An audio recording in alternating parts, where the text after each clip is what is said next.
Samantala, kinundi na rin po ng Malacanang ang naganap na karahasan sa Yemen. Ayon kay PCO Secretary Sani Coloma, patuloy na nakikipag-ugnayan ang Pilipinas sa mga otoridad sa Yemen. Ito'y upang tiyakin ang kaligtasan ng mga nasabing Pilipino sa nasabing bansa.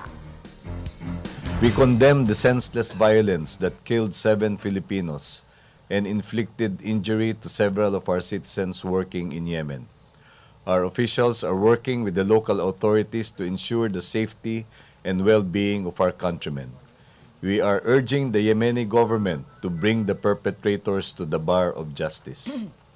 According to DFA spokesperson, Assistant Secretary Raul Hernandez, citing a report from Ambassador to Saudi Arabia, Esedin Tago, and our Honorary Consul to Yemen, Muhammad Al-Jamal, I quote the report, 7 Filipino workers were killed and 11 others were injured but not in serious condition in suicide bombings that occurred in the Ministry of Defense complex yesterday. The Consul is continuously gathering additional information and coordinating with hospital and government authorities. The injured and survivors have been taken to a safe place.